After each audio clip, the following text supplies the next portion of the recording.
Hello guys, welcome to my channel. আমি প্রিয়া তোমাদের সাথে আবার একটা নতুন ভিডিও নিয়ে চলে আসলাম।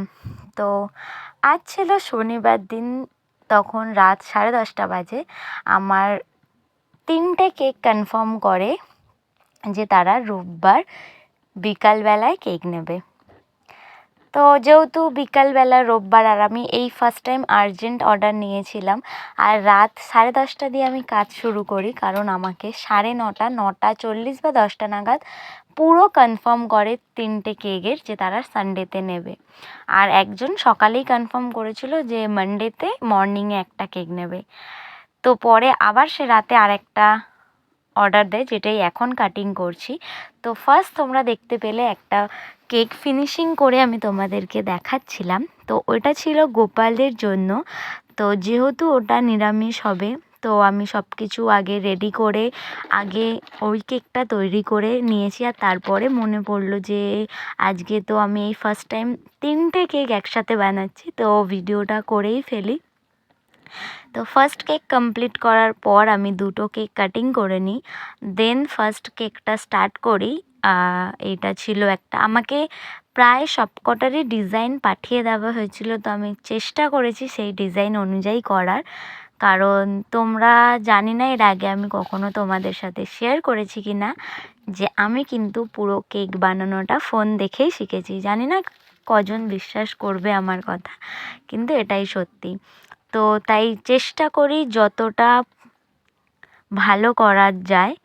তো এইটা আমি প্রথমে সুগার সিরাপ দিয়ে আইসিং করে নেওয়ার পরে, আমি যেহেতু এটা চকলেট কেক ছিল, আর একদম ফার্স্ট যে কেকটা দেখলে ওটা ছিল বাটারস্কচ ফ্লেভারের, কিন্তু উপরের ডিজাইনটা তোমরা লাস্টে দেখতে পাবে, একদম ফিনিশিং ডিজাইনটা। আর এইটা দেখো আমি ক্রিম অ্যাপ্লাই করে দিচ্ছিলাম।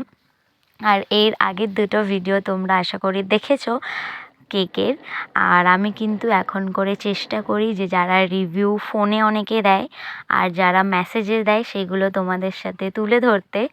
তো আর আশা করি চকলেট কেকের ভিডিও তোমরা এর আগে দেখেছো। আর আমার দাদার কেকটা আমি বানিয়েছিলাম, যেটা কিনা বাটারস্কচ ফ্লেভারের ছিল। তো বাটারস্কচ ফ্লেভারের দেখেই গোপালের কেকটাও বাটারস্কচ ফ্লেভারেরই দিয়েছিল। তো ফার্স্ট এই কেকটা করছি। আর তোমাদের যদি আমার ভিডিও ভালো লেগে থাকে অবশ্যই একটা লাইক, কমেন্ট, শেয়ার করো তোমরা। আর যারা এখনও পর্যন্ত সাবস্ক্রাইব করোনি আমার চ্যানেলে নতুন, প্লিজ একটা সাবস্ক্রাইব করে রেখো। আশা করি তোমাদের ভিডিওগুলো দেখতে অনেক ভালো লাগবে।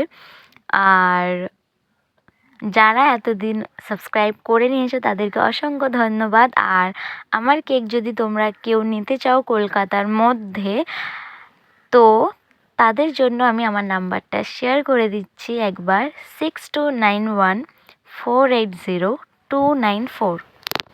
তো এই কেকটা আমার ফার্স্ট লেয়ারিং করার পর সেকেন্ড লেয়ারিং করছি আমি। আর সেই দিন প্রায় আমার 4:30 অবধি, আমি ভোর 4:30 অবধি কাজ করেছিলাম, কারণ আমি চেষ্টা করেছিলাম যে রাতের মধ্যেই পুরোটা কমপ্লিট করার, কিন্তু হয়ে ওঠেনি। আর 2টো কেকের ফটো অ্যাপ্লাই করতে হতো, তো আমি সেদিন রাতে তো আর ফটো বার করতে পারিনি, শুধু সেই ফিনিশিংটা করে রেখে দিয়েছিলাম। আর পরের দিন সকালবেলা আমি জাস্ট ফটোগুলো লাগিয়ে জাস্ট ফিনিশিং আর কিছু বাকি ছিল সেটা কমপ্লিট করেছিলাম। তো আশা করছি তোমাদের এই ভিডিওগুলো দেখতে অনেক ভালো লাগে। আর তো আমি ভিডিও অনেকটাই বড় করেছিলাম, তারপরে দেখো লাস্ট লেয়ারিং করাটা তোমাদের সাথে আর শেয়ার করতে পারিনি, কোনোভাবে আমি ফোনটা অফ করে রেখেছিলাম। তো একা হাতেই সবটা করি, তো বুঝতেই পারছো ভিডিও করা অনেকটা প্রবলেম হয়ে যায়। আর আমি এবারে একটা কাজ করেছিলাম যে একেবারে ক্রিম রেডি করে রেখেছিলাম, কারণ বেশিরভাগটাই ক্রিমের ডিজাইনিং ছিল।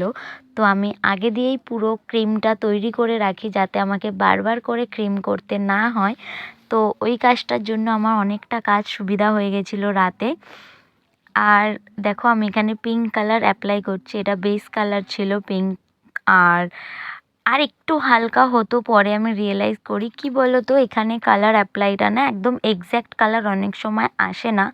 আর যেহেতু আমার এখন নতুন হাত, সো আমার একটু মানে আমি চেষ্টা করি পুরোটা আনার।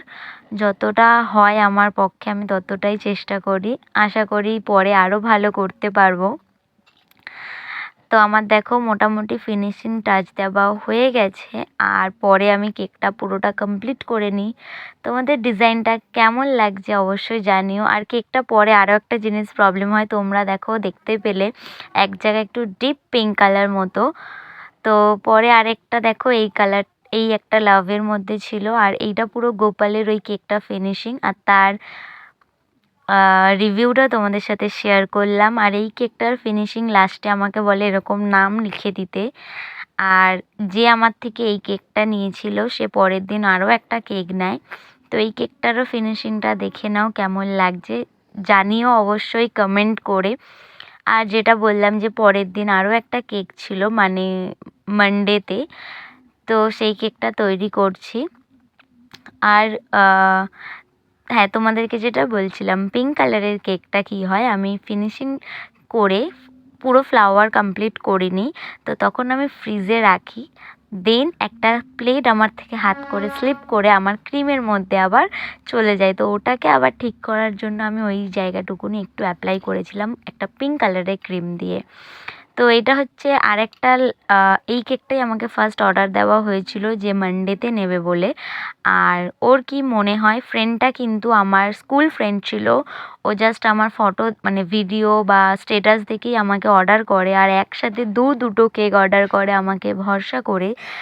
আদৌ ও কখনো টেস্টও করেনি আমার কেক, কিন্তু ভরসা করে অর্ডার করেছিল দুটো কেক। ফার্স্ট এই কেকটা অর্ডার করে, দেন রাতে বলে যে না আমি লাভ কেকের উপরেও একটা কেক নেব, সেটা ওর সানডেতেই দরকার, আর এইটা মানডেতে ছিল। তো এই কেকটার লাস্ট ফিনিশিং তোমাদেরকে আমি দেখাবো, আর আমি সবকটার রিভিউও তোমাদেরকে দিয়ে দিলাম, তো তাই জন্যই আমার ভিডিওটা দিতে একটু লেট হয়ে গেল। আশা করি তোমাদের ভালো লাগবে। আর শনিবার দিন আমার দুটো কেক আরও গেছিলো, দেন বিকালে আমি 4টে কেকের অর্ডার পাই, একটা মানডেতে গেছে আর 3টে সানডেতে। আর দেখো তোমরা যারা কেক বানাও বা জানো, যারা জানো না তাদের জন্য বলছি, তোমরা কেক ফিনিশিং মানে ক্রাম কোটিং করার পরেও তোমরা প্লেটটা অবশ্যই পরিষ্কার করে নেবে, নয়তো কী হবে, ফ্রিজে যখন দেবে জিনিসটা প্লেট থেকে আর উঠতে চাইবে না। তো এইটার ফাইনাল লুক ছিল এটা। তো এটারও আমাকে একটা ফটো পাঠিয়ে বলা হয় এটা বেন্টো বা হাফ পাউন্ড কেকের মধ্যে করে দিতে, তো আমি সেটাই চেষ্টা করেছিলাম। কেমন লাগলো অবশ্যই কিন্তু তোমরা জানাতে ভুলো না। আর এইটা দেখো আমার ওই বন্ধুটা দুটো কেকের রিভিউ একসাথে দিয়েছিল, আর এটা ছিল স্যাটারডের মর্নিংয়ে। আর এটারও রিভিউ তোমাদের সাথে শেয়ার করে দিলাম। এও কিন্তু আমার ফার্স্ট কাস্টমার যে কিনা খেয়ে বলেছে। আর এটা ছিল আরও একটা প্লাম কেক, তো